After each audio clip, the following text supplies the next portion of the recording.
reversed. Dust is trying to figure out why he's reversed. Okay, thank you everybody for watching this another live stream. What is it about? All these videos are first and foremost about making the world a better place. It's not just some random academic discussion. And what I like to do, so you can see my name, Khaled Safir, is my YouTube channel as well, Khaled Safir, whatever it is, that's my YouTube name. And the great thing I love about our conversations here is we've got people from really different perspectives, good friends of mine when I used to be at Speaker's Corner, and more people my friend Dust keeps introducing, which is brilliant, really intelligent people with different perspectives. So that's my, I should have mentioned I'm a Muslim and I give ideas based on Islam. And then we've got ideas from different perspectives, which you'll hear in a minute. Who wants to go next? We'll do it clockwise, meaning me. So thank you, everyone. Thank you, Khaled, for hosting this show for us all. I think that's a really important part of life, culture, and civilization, that we have topics like this. My name's Dust, and I come from the point of view of humanity and laws, human rights, and democracy are the bedrock of a healthy, growing society where the individual can become what the individual wishes to be, as long as you're not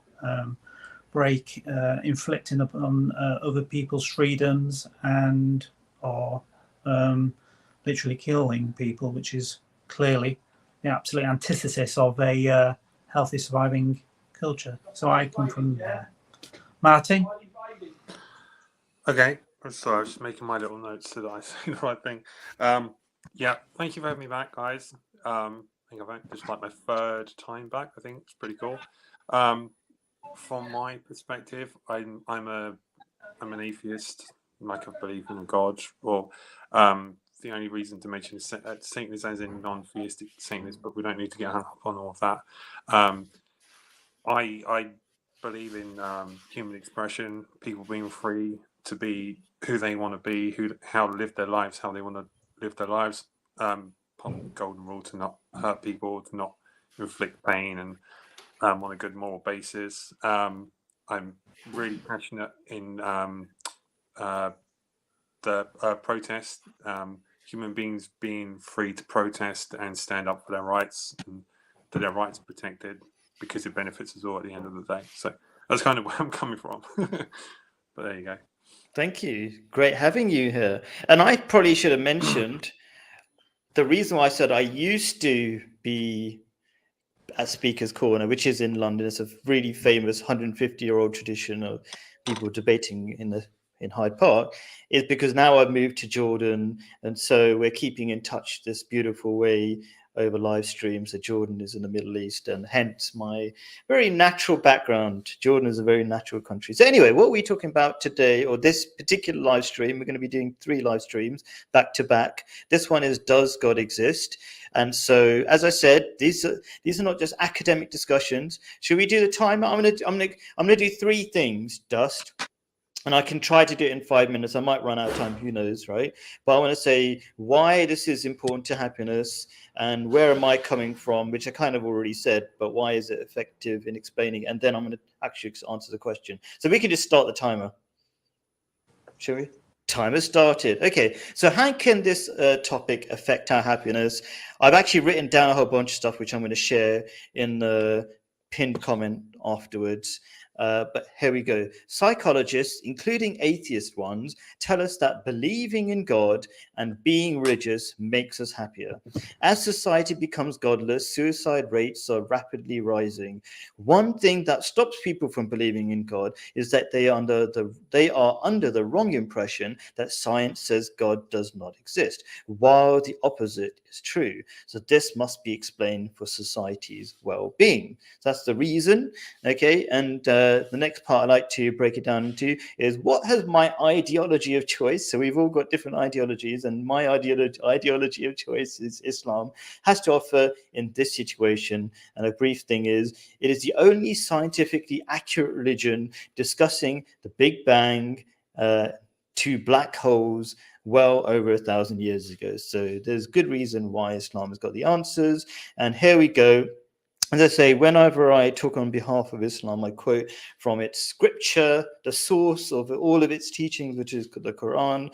So here we go. And in the alternation of night and day, and the provision that Allah, that just means the one true God, actually common to many religions. So Allah sends down from the heavens or the skies, you can say it spiritually or literally, whereby he brings back to life the earth after its death, and in the changing of the winds are signs for people who try to understand. That's Quran chapter 2 verse 276, and there's a link to it in the document that I'll be posting in the pinned comment. So here we go. What is that all about? It's saying the changing between the night and day is due to the spinning of the earth, so it gets an even roast, let's say, okay, and so doesn't burn on one side while freezing on the other side, killing all life. So if it didn't spin, everything would be dead. Then we have a food supply system that recycles itself. This is also essentially mentioned here. Okay, bringing back life from death makes me think of how did this life support system start? The changing of the winds is necessary for seeds to spread, otherwise some areas will be desolate. These life support systems that keep us alive are evidence of God.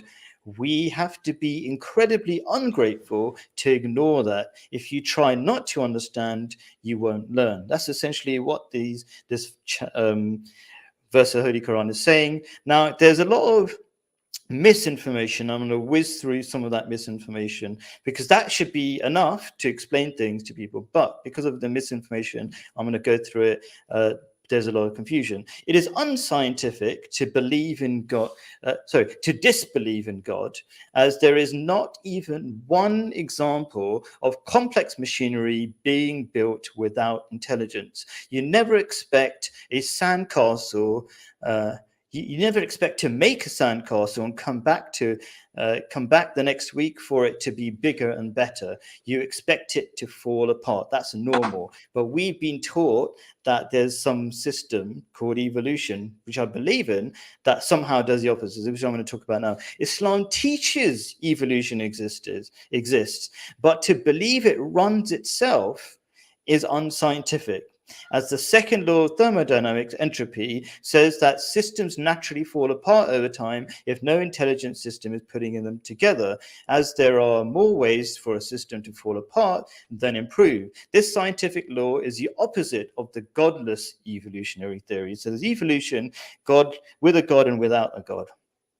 Okay, and finally, some people believe that you can get lucky and create anything given the time of the universe has existed.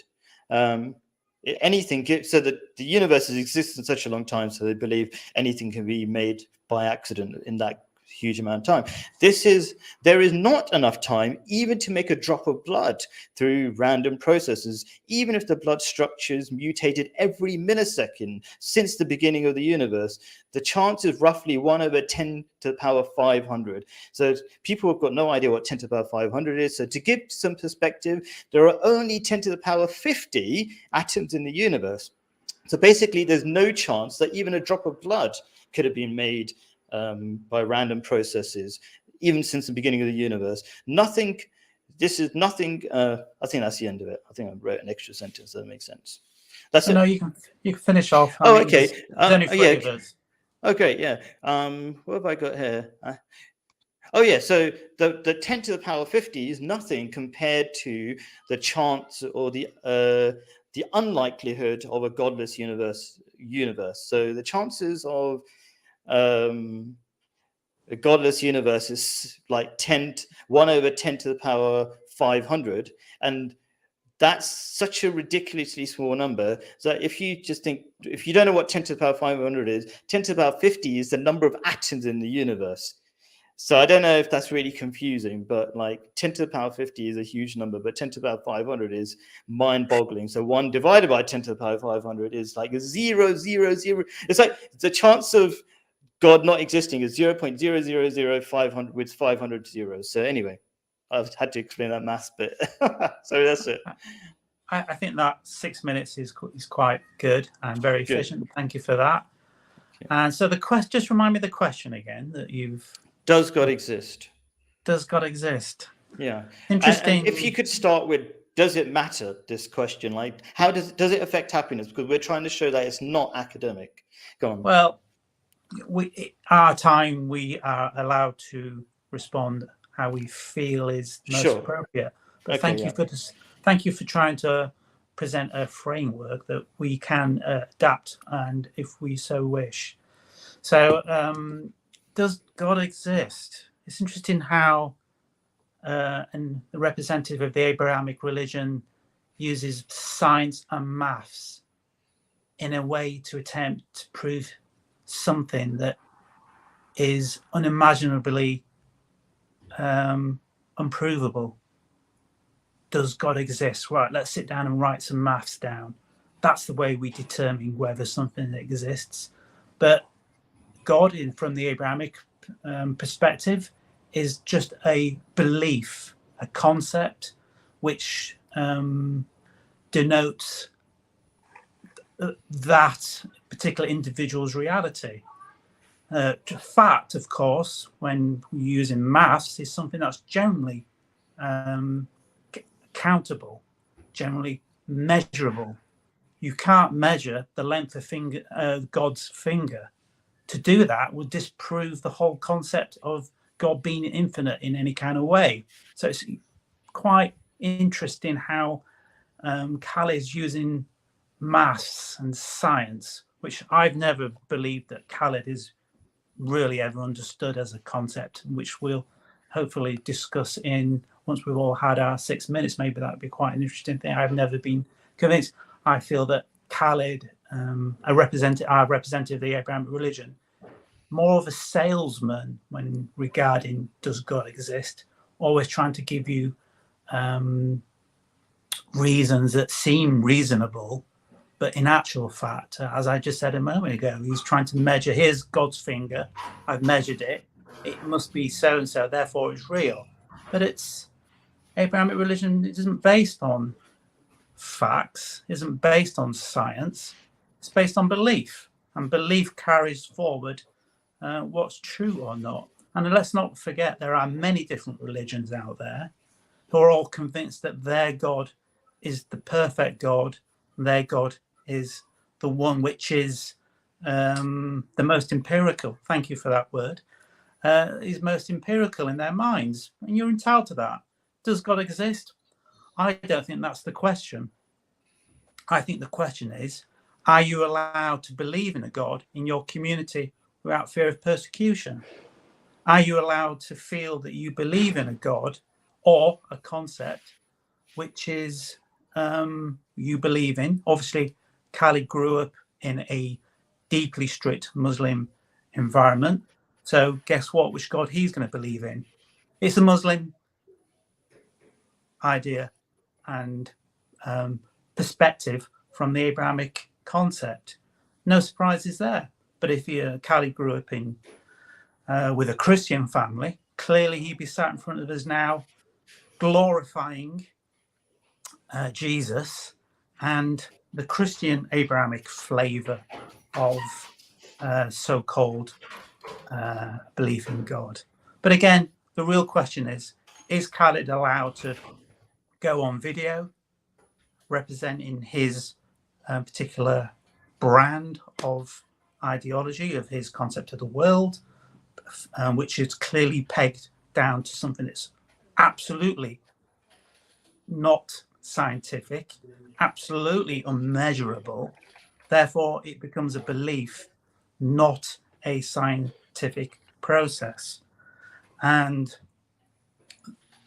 just to now come back to the fact that whatever Khaled believes, as long as it's not dictating to other people their existence, therefore Khaled is allowed to be his flavour of ideology.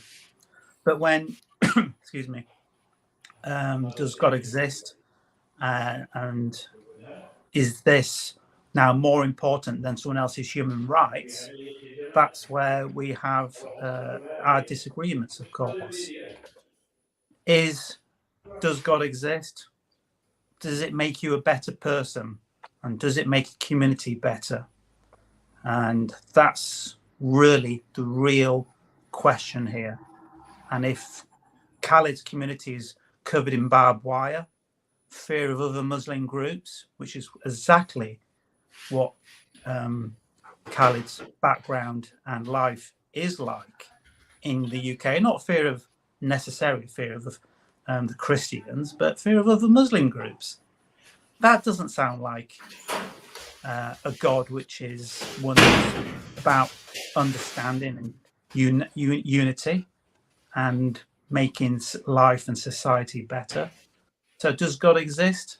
It seems like conflict exists for a lot of the Abrahamic religions, and God seems to be much more of a side project to, at best, a money spinner. As I've said before, the Abrahamic religions should be seen as a business, and their business is making as much money and consuming as much resources as humanly possible, which is exactly what Khalid has gone on to say.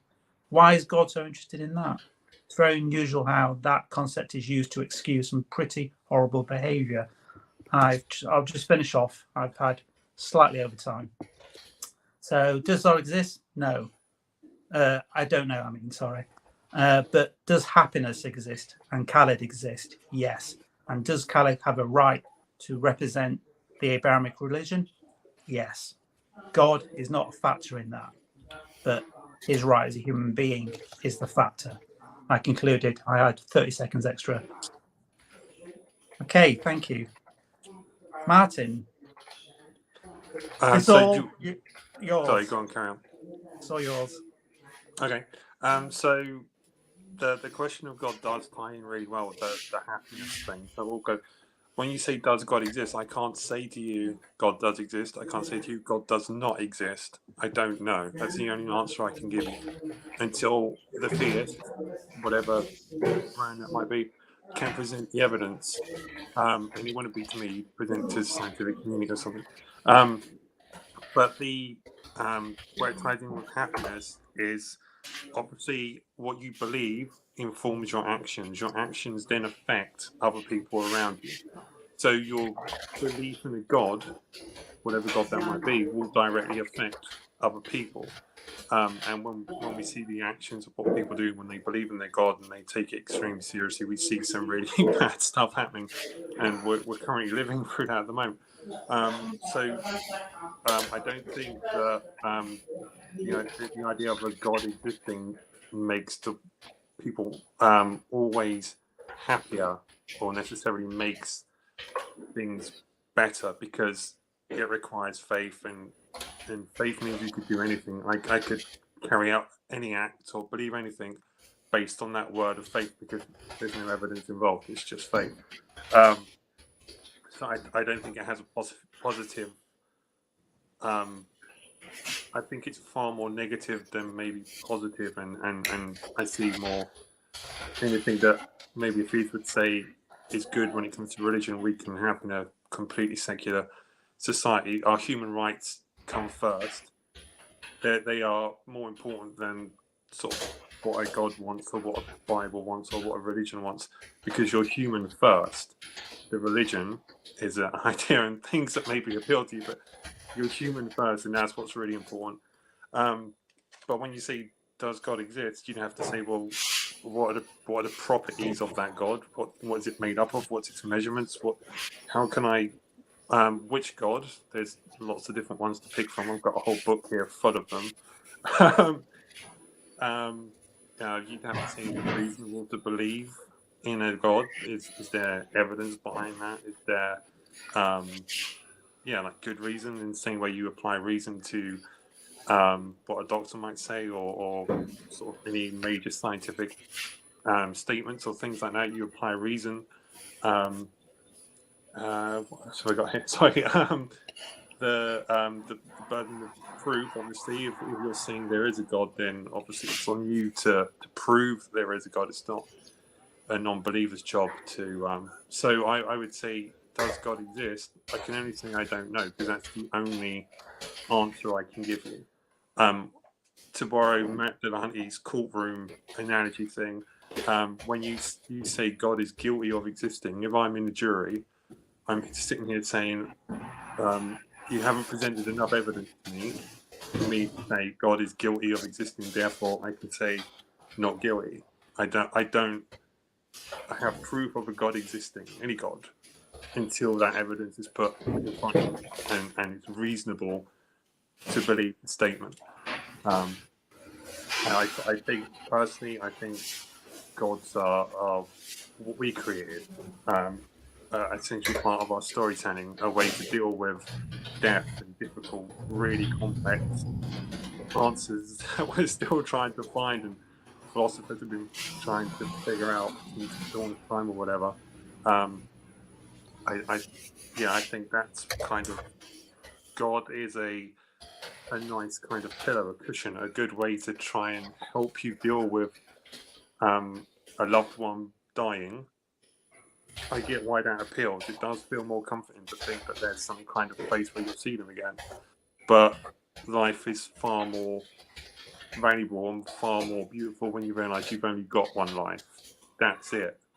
Because that's that one life to do all the good that you can do and try and make it better. You don't have another place to go to. You've got to do it in the time you're here. You have to try and focus on doing it then. Sorry if I've gone off topic. But yeah, I don't think that overall belief in God, I don't think I stop you there for a moment. Sorry. There's a lot of background noise happening. I don't know who's it. It's not there is. It's a van going past. They're selling vegetables. I can't stop the guy, but he'll be gone. This is how they sell vegetables. They make a lot of noise. He'll be gone in a second. But actually, I was just going to close the door as well. I think you're right. It's the kitchen. Give me 1 second. 1 second. Okay. But that's yeah. I've kind of how long have I got, Dust? Sorry. I've just paused it until Khaled comes back. Just hold on. Just wait. Yeah. So if you can hear background noise, you're gonna have to speak louder. Okay. Hang on. Just 1 second. Thanks, Dust, for keeping order and standards up. Appreciate it. Definitely not me. I'm in a completely quiet room. There's no one around. Yeah. So. An Arab family is like an Italian family. So what you see in the movie, they love talking and they get really excited. So it's very hard. I love it. Awesome. I love it though. But sorry, you know, yeah. So you've got 1 minute, 10 seconds left. 1 minute. Okay. Oh, cool. So to round up, no, I'm not aware of a God. I can't say that a God exists. Can't say God does not exist. And I don't see how religion ultimately makes everything better or has had a ultimately positive effect on all of us. So yeah, I'm going to kind of round up there. Yeah, I was giving Diego a thumbs up. He's a new viewer, although I appreciate not Ulrich, he's Nazish really. And great to fucking see you. Do you mind locking the door there? Yeah. cool. We've got more interesting people to share their views. Oh, his time is perfect because he can. Josh can now give his 5 minutes. If that's Fantastic. That's brilliant. If you don't mind waiting, everyone, just a moment. Yeah, just sure. Debrief him on. So, Josh, how you doing first? Yeah, not too bad. Yourself? Very good. I will have to shoot off at 12, just so as you know, because I've got something to do. Brilliant. We're live. Oh, hello. No personal details. No, of course. This is Martin. I think you've met Martin before. He's He's an atheist. Yes, in Wimbledon, right? Wimbledon? Yes, that's it. Yeah. So, if you're mentally prepared for the big one, we've all just literally just done 5 minutes on does God exist? Would you like 5 minutes on does God exist, and what is the purpose of?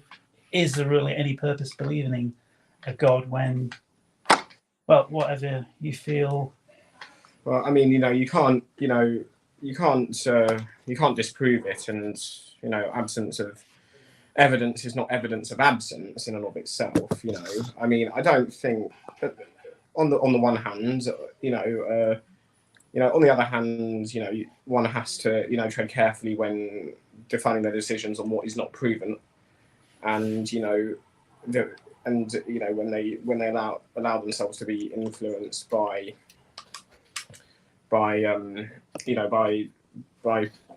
people who may not necessarily who may have what you might call blind faith. But coming back to the other hand of the conversation,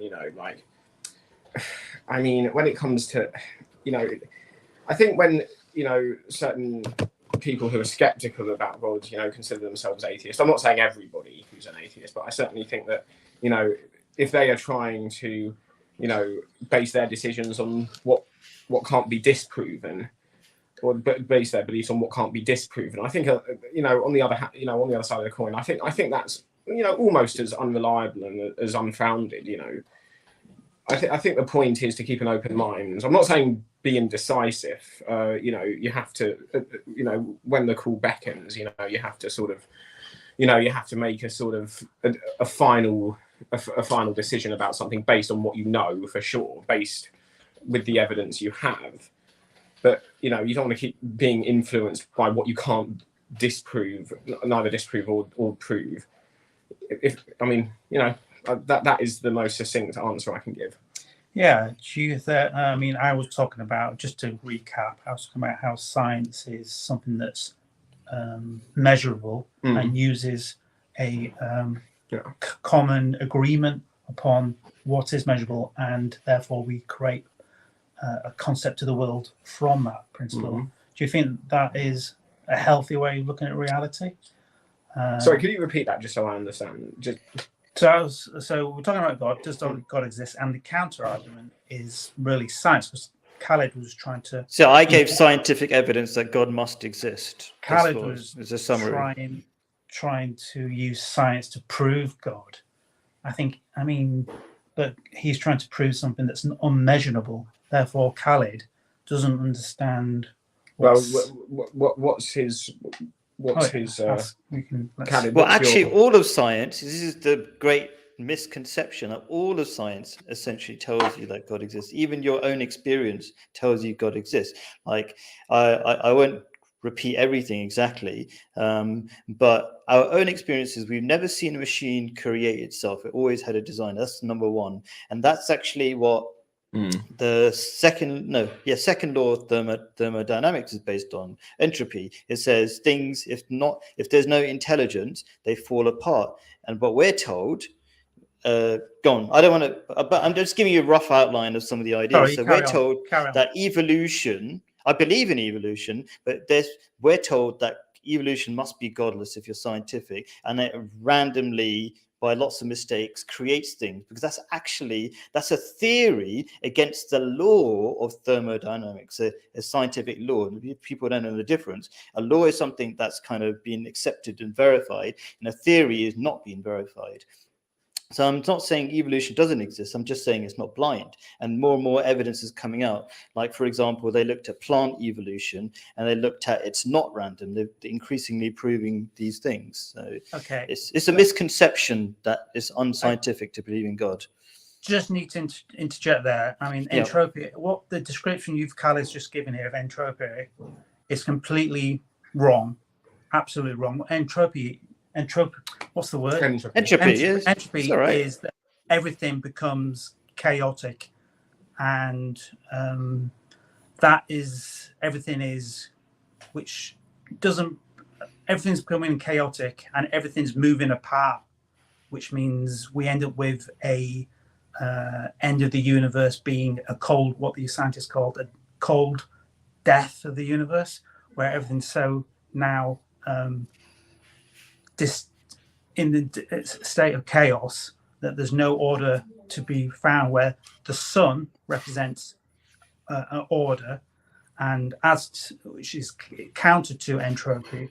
It looks like it's counter to entropy, but it's actual fact, because it's breaking down, and its existence eventually evaporates, just like because of entropy exists, all suns eventually stop functioning because of the absolute. Yeah, but they do recycle. You know, there is a pattern to be observed there. To be fair, But there is definitely a recycle, but that doesn't disprove entropy, because all suns, no matter what, no matter how long the universe is, then the end conclusion is they have a cold death because of the amount of order in the universe. But then that's not chaos, because they all seem to have a sort of, if you like, a logical conclusion. I'm not saying it connotes intelligent design or anything like that, but it's certainly not chaos. There is actually a correlative process there. No. But there is, yes, because we see the universe from our perspective. This is one of the reasons why a lot of people believe in God, because we see it from our own personal perspective. We think everything is orderly. We see order everywhere, but in fact, it's just chance and chaos. We want to be Khalid, the Abrahamic religion, want to be the center of the universe, a very egotistical. But isn't chaos also a human perspective as well? I mean, come on, they're both subjective human. Shall I respond, because you guys made a lot of comments? Sorry, I can whiz through them really quickly. Shall I? Okay, so Dust and Ulrich, who's really Nazish, said God is just a belief; it cannot be measured. Or he said something. Maybe I'm mixing up two comments together, but both of you said it cannot be measured. And I'm saying we're not measuring actually God; we're just looking at probabilities. All our beliefs should be based on what is the most likely. And I demonstrated the probability of no God is 0. Like, it's known to be 0, but most people, among scientists at least, like, for example, hemoglobin, for it to be made by accident, we can do some maths. It's very simple, actually. I think it's very simple. There's rows of enzymes. Each brick, let's say, of that enzyme has got 20 possibilities. So you do 20 times, 20 times, 20 times, and up to, I think, 160 times, which leads to 10 to the power 500. And so 1 divided by 10 to the power 500 means no chance. Even if you mutated once every millisecond, that's a thousandth of a second, there will be no chance of God, even a single hemoglobin being made since the beginning of the universe. So people underestimate how complex even blood cells are, right? Yeah. So that demonstrates. Go on. I think would Martin like to come in? Oh yeah, go on. Yes. Well, I kind of made some notes on stuff you said earlier, and I kind of do you think this Earth is sort of like perfect, as in been perfectly created? I think it's pretty amazing. Yes, I would say perfect. I couldn't make anything better. Like, people don't realize how, like, the atmosphere is like a bubble, and it's being protected in ridiculous ways. Like, do you know there's a force field around the Earth that protects from blasts of, they call it solar flares. Solar flares, right? Yeah.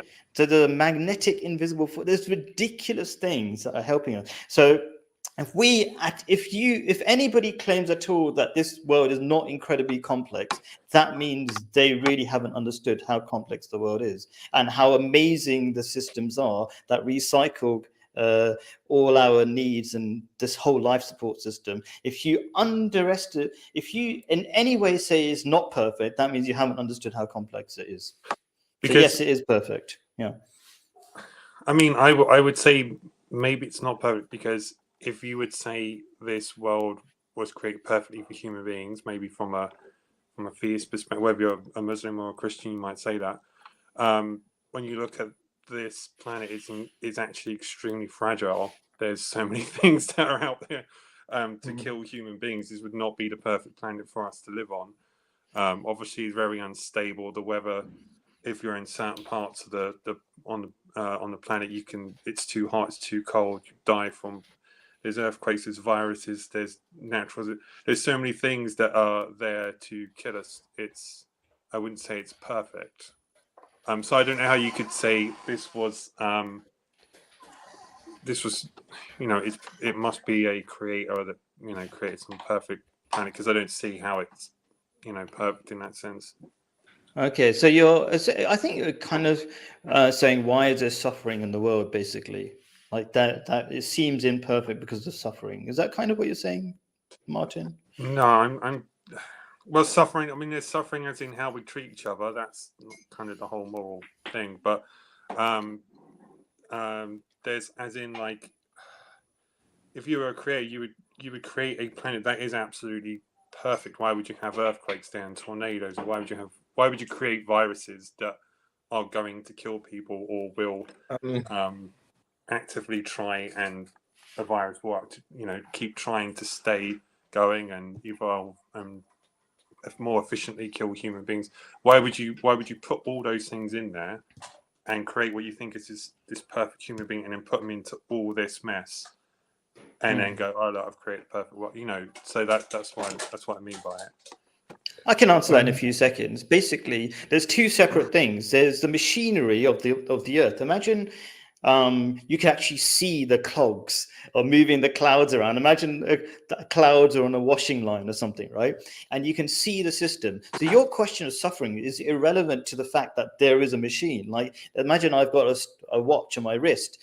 There being suffering or not is irrelevant. It's just you can say why there is suffering is a separate question, and there is a good reason. God explains in all the different Abrahamic religions, I believe, at least in Islam, because he gave you free will.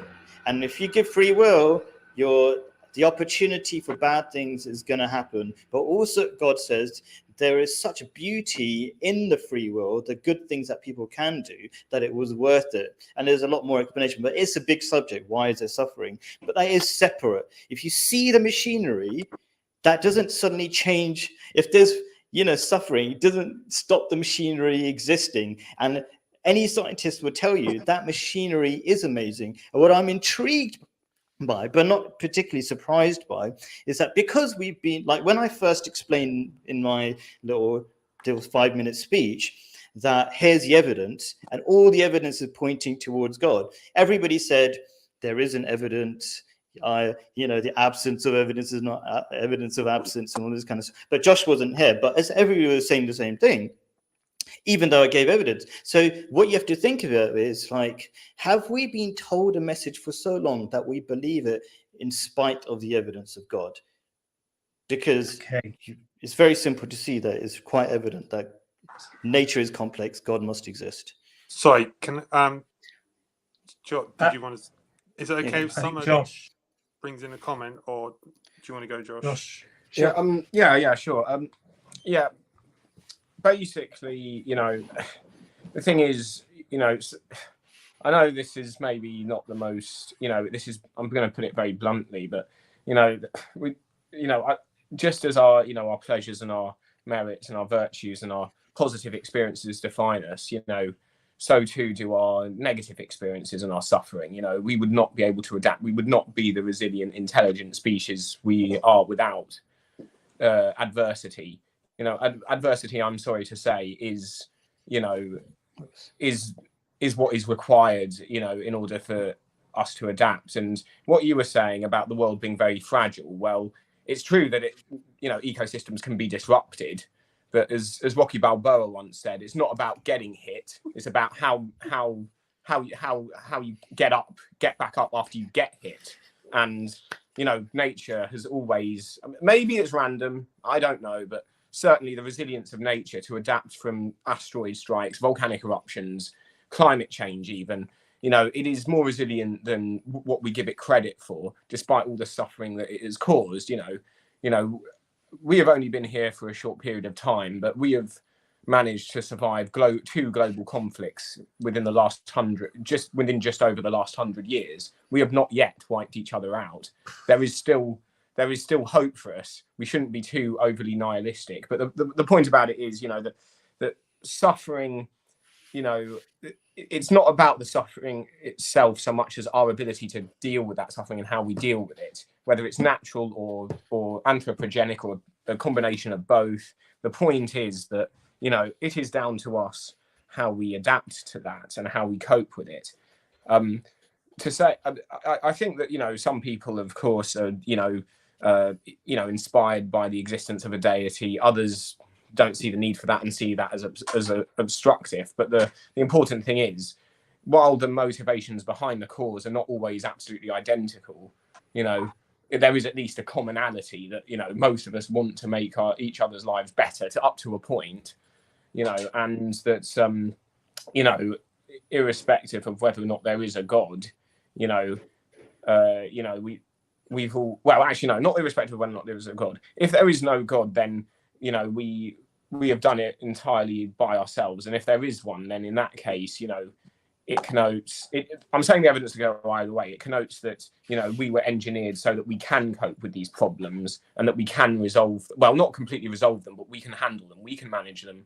And the fact that we always seem to, in the end, historically, and as does nature, maybe there is something behind it all that we're just not yet discerning. But, you know, I just think all this adversity is just, it's not that it's a moot point, but you could use it as evidence either to controvert the existence of God or affirm the existence of God. It can be used either way in whatever, depending on your philosophical line of reasoning, you know. Suffering does not mean there's a God. No. I'm saying it can go either way. And we are in a universe vast, and that's complex. And as we come, Khaled. Okay, so before Josh came, I did say in the intro why we're talking about it, because it does matter. As societies are becoming godless, they're becoming more suicidal. And this has actually been known by psychologists, including atheist psychologists. So we need meaning to be happy. This is something explained by Viktor Frankl, and there are different videos all over the internet talking about this as well. He's a very famous psychologist. And you can't actually have meaning if you think the world is random. So therefore you need God. That's why Viktor Frankl called God the super meaning.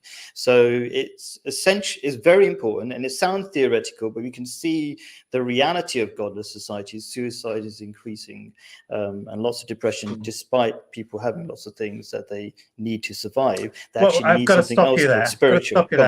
Yep. Khaled, we do not live in a godless society. I do not know where that delusion has come from. But we do, most people on this planet do identify with believing in a God. It's just not your God. It's just not your God, as in not just you, Khaled, sorry, but whoever is out there listening who believes in a God. It's not because they don't believe in your God, doesn't mean they're not religious or believing in a God. Or if they're not going to church or a mosque or a synagogue, because they're not 100% living up to your expectations, does not mean they're not religious. Majority of people that do get asked in surveys do believe in a supernatural presence, a spirituality, but they just don't believe in yours and your interpretation, your particular flavor of Abrahamic. I think that you made a really good point, because I actually did a survey and I agree that more people than I expected believed in some sort of God. But what I mean by godless society, and thank you for making your point, because it's a very valid point, Dust, is that they're not living by those ways of life. They're not living with God in mind. Okay, and they're not living by those God. Yes, you're right. Yeah, thank you for correcting me, more being precise about it. Not believing in what I would call the precise. Hey, is that Summer? Yeah, can I just quickly say something before you move on? Yeah, so I'm just saying people don't live by those God rules and don't think of God, and that's why it's affecting them. That's all I say, but I want to hear what Summer's got to say, if that's okay. I'm backtracking a little bit only because I can overhear the conversation. I heard you refer to the world as a machine, but I just wanted to quickly chime in and say that I don't think that analogy is a very good one, because if the world is a machine, that would make God a mechanic, and the whole point of machines is that they work, and they work good. If a machine doesn't work, it's considered faulty. So either the world isn't a machine and God doesn't exist and he's not a mechanic, or God does exist and he's a poor mechanic. That's it. That's just my... Can I respond to that? It's a really good comment. Thank you. Yeah, I can hear you. Yeah. Okay, good. Yeah. So before you start, Khaled, we've had nearly 40 minutes on this subject, so I think we should all of us consider about wrapping up shortly, unless Summer has more to add, of course, because she. I mean, I can That was- respond to that in about 30 seconds or less. Yeah. Basically, our perspective that the world isn't working, that's our limited perspective. Like we talked about, the increase of CO2 levels is actually helping the world because it was trapped in the world, and it's actually making the world greener. So it's all about perspective, that's all. But every scientist will tell you that it's incredibly well balanced. You might say this or that might be wrong, but that's up for debate. But all scientists accept that it is an amazingly organized machine. Like a leaf is a solar panel, that we can't make anything near as good. So that's what I mean. Okay. Thank you. Is there anybody else that'd like to add to or come before? Oh we yeah, get there going was to a our- question. Sorry. There's a question from a viewer, and I said I can't understand how it's related to the topic, but he said it is. He's a new viewer, so he said David. Let me just check who he meant though, because I said there's no David. Let me check on the bottom. There are only our atheist brother. I think that would be most people. So everybody, but the only person who actually said they were atheists was Martin. So maybe Martin, he's got a question for you, which I'm not sure where it's going, but he's going to ask you a follow-up question. It says, do you believe in equality, Martin? Yes, obviously, because it affects me and it affects other people. So. Great. So now, Vagrant, who is actually Diego, could you give your follow-up question? So Martin says he believes in equality. Can you say how that relates to God existing? Well, can't post comments. But anyway, let's do. Well, while we're waiting for that. Okay. Oh, so he's going to write because it's quite tight. So in the meantime, everybody can have a round as to their follow-up. I mean, their roundup comment. Does who wants to start? I think Josh just has one more thing to say before we get to a 1 minute conclusion. No, I just wanted to respond to what Summer said. No machine is perfect. All machines have faults, but the fact of the matter is it's a machine, the world is a machine that's been going for 4.5 billion years. It's not that bad going for, that's not, I mean, if you want to judge it purely on basis of her argument, a machine that has functioned despite all the knocks and it's taken from asteroids and from volcanic eruptions and even our influence to a large extent, despite all of the times it is, and this comes back to my Rocky Balboa analogy, it keeps getting back up again. It can't be that bad a machine, It may not be perfect, or at least not our idea of perfection, but a machine that has functioned for 4.5 billion years, albeit has started off as quite an inhospitable place, and has nevertheless given rise to some pretty impressive living organisms. Granted that a lot of them have gone extinct. Yeah. But the fact of the matter is, it's a machine. It's a machine that has been going for 4.5 billion years. I don't know of any man-made machine that could last that long. But of course, maybe we'll invent one day. But we're imperfect too. So I don't know. I think it's a bit, it's a little bit. Okay. I don't think that.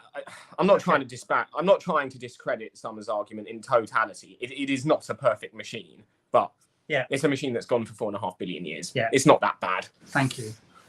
I think we should all be starting the 1 minute conclusions now.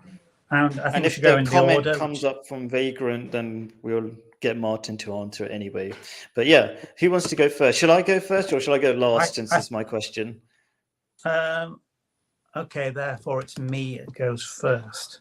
Okay. And start and stopwatch now. I think Khaled is a representative of the Abrahamic religions, which he absolutely teaches from as soon as Khaled is born to the moment he passes away, is that he is the center of the universe and that everything revolves around an Abrahamic child, and the science is all about just him being the Abrahamic religions, and no other considerations of how that could be a dangerous thought is entering the mind, because being the center of the universe on the premise of, oh yeah, I've got God backing me up on that very egregious statement. But the Abrahamic religions have proven in the past that their God wants to kill the whole planet, and that is in their DNA, shall we say. And that's where we come to this question, do you believe in God? Really, they're asking, can I justify killing this planet through capitalism, through other means of constant war? And that's the conclusion, really, for their God, not happiness in communities. Right. Thank you. Right. Martin? So is it just like a little closing statement then, yeah? Yeah, 1 minute. Okay, well, this has always been useful. Again, as always, this discussion is always useful. But for me, I don't think I've moved any further from the point that I was at before.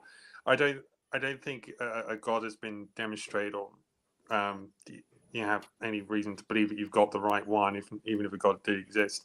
I think if we just focused on being humanism, looking after people, the world would be a lot better. But this discussion is always good. It's always important, because it's good to exercise reason, rational thinking and logical thinking to kind of undo these bad, negative, well, the way I see it, negative kind of ideas.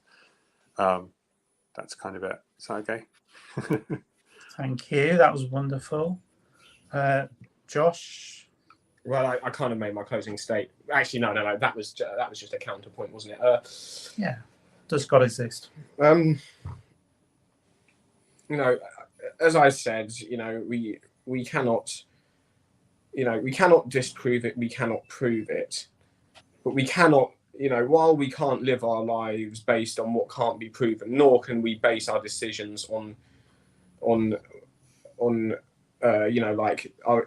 Nor can we base our be totally uninfluenced by what can't be disproven, what can't be disproven. You know, we have to always be prepared to revise our beliefs and our actions, if that is to say, if they can be retrospectively remedied. You know, based on the evidence we have, but while always keeping an open mind about the infinite number of possibilities that mathematically are so numerous, we can't be indecisive and overthink it. But you know, we have to, as I say, always be prepared for any possibility. We never want any definitive certainty about almost anything. That would be unscientific. And that is wonderful. Right. I think, unless Summer wants a little moment. She's on that headphones at the moment. All right. Therefore, it's our extremely wonderful host, Mr. Callie. Okay, thank you. I imagine that's me then. So just to summarize again, 3 points. First of all, does it affect happiness? Psychologists have already told us that it does affect happiness, and we can see very practical reasons why, like religion is the only thing that brings all of society together through churches, mosques, and whatever. We've seen the opposite is the loneliness epidemic that we're suffering in London, and which is the biggest killer in London.